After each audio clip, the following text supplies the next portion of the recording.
Accident లో దాదాపు 21 మంది ప్రాణాలు కోల్పోయారు.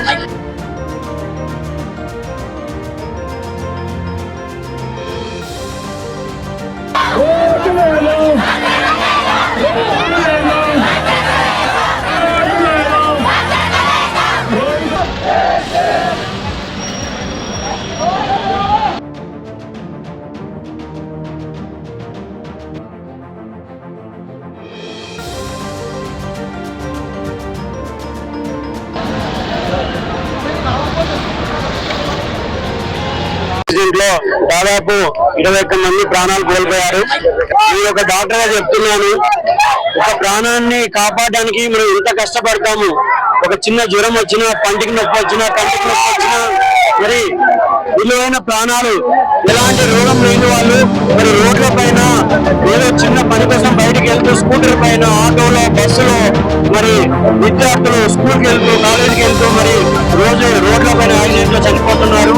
మరి దాదాపు ఒక సంవత్సరంలో తెలంగాణ 6,000 మంది చనిపోతా ఉన్నారు. దాదాపు 20,000 యాక్సిడెంట్లు జరుగుతూ ఉన్నాయి. బ్యాక్ పెయిన్, తర్వాత నెక్ పెయిన్ అని, స్పైన్ ప్రాబ్లమ్స్ అని, మరి వాళ్ళ విలువైన సమయాన్ని, విలువైన డబ్బుని మరి హాస్పిటల్లో తగిలిస్తూ అనారోగ్యంతో పడి ఉండి కుటుంబానికి భారం అయ్యి యాక్సిడెంట్ లో ఎవరైతే దెబ్బతిని బతుకుతున్నారో, మరి ఇలాంటి వ్యవస్థ కారణం ఎవరు?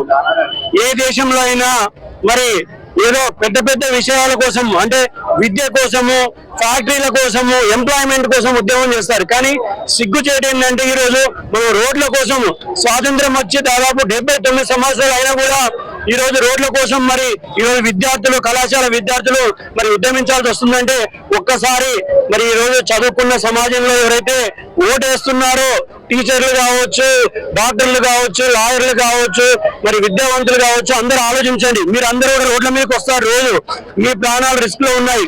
పాండూరు నుంచి పప్పా జంక్షన్ వచ్చే వరకు 7 మెడికల్ కాలేజీలు ఉన్నాయి. మీకు అందరికి తెలుసా?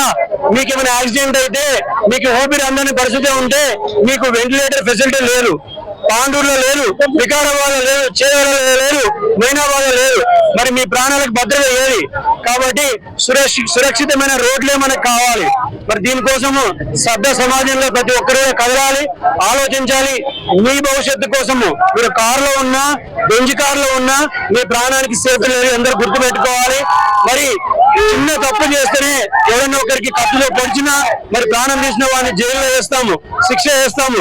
మరి దాదాపు 21 మంది ప్రాణాలకి కారణమైనటువంటి ట్రాన్స్పోర్ట్ మినిస్టర్ ఎవరైతే ఉన్నారో ఇంతవరకు ఆయన రాజీనామా చేయలేదు. సో నేనేం కోరుతున్నానంటే అకౌంటబిలిటీ కావాలి. ఈ రోజు పోయిన ప్రాణాలని నేను తేలేను, మీరు తేలేరు, ప్రభుత్వం తేలేదు. కానీ ముందు ఏదైతే రోజు రోడ్ల మీదకి వస్తున్నారో మరి ప్రజలకి భద్రత ఉండాలి. మరి మీరు సేఫ్ గా ఉండాలంటే ప్రభుత్వంలో ఒక అకౌంటబిలిటీ ఉండాలి, డ్రైవర్లు అకౌంటబిలిటీ ఉండాలి, ఆఫీసర్లు అకౌంటబిలిటీ ఉండాలి. ప్రభుత్వంలో అకౌంటబిలిటీ ఉండాలంటే మనం ఎవరినో ఒకరిని బాధ్యత చేయాలి. ఖచ్చితంగా ఈ రాష్ట్ర రవాణా మంత్రి రాజీనామా చేయాలి. అప్పుడే కనీసము ప్రభుత్వంలో ఒక భయం అనేది ఏర్పడుతుంది. ముఖ్యమంత్రి గారిని డిమాండ్ చేయాలి. ఇప్పుడున్న రవాణా మంత్రిని సాక్ చేయాలి, ఆయన డిస్మిస్ చేయాలి. అప్పుడే ఈ సంఘటనకి కనీసం కొంచెమైనా న్యాయం జరుగుతుంది. అండ్ ముందు ఎవరైతే రోజు వేలలో కోట్ల లక్షల్లో రోడ్ల మీదకి వస్తున్నారో వాళ్ళందరి ప్రాణాలకి మనకి కొంచెమైనా భరోసా కలుగుతుందని చెప్పేసి డిమాండ్ చేస్తా ఉన్నాము. ఈ ఉద్యమాన్ని విద్యార్థులు మరి కళాశాల సకల జనులు మరి సమ్మెలాగా ముందుకు తీసుకెళ్లి వికారాబాద్ జిల్లాలోని ప్రతి రోడ్డు కూడా మరి మరమ్మతులై రిపేర్ అయ్యేంత వరకు కూడా ఈ ఉద్యమం కొనసాగిస్తుందని చెప్పేసి నేను తెలియజేస్తున్నాను. మరి రాజకీయ నాయకులు పార్టీలకు అతీతంగా మీరందరూ ముందుకు రావాలి. రాజకీయాలు పక్కన పెట్టి మరి అవసరమైతే ఇక్కడ ఎవరైతే ఎమ్మెల్యేలు ఉన్నారో, ఎంపీలు ఉన్నారో, మంత్రులు ఉన్నారో మీరు రాజీనామా చేయాలి. ప్రభుత్వంగానే ఫండ్స్ అలొకేట్ చేయకపోతే మీరు ప్రభుత్వాన్ని పైన ఒత్తిడి తీసుకురావాలి. ఒత్తిడి తీసుకురావడానికి అవసరమైతే మీరు రాజీనామా చేయాలి. ప్రజల పక్షాన ఉండి మీరు పోరాడాలని చెప్పేసి నేను డిమాండ్ చేస్తా ఉన్నాను.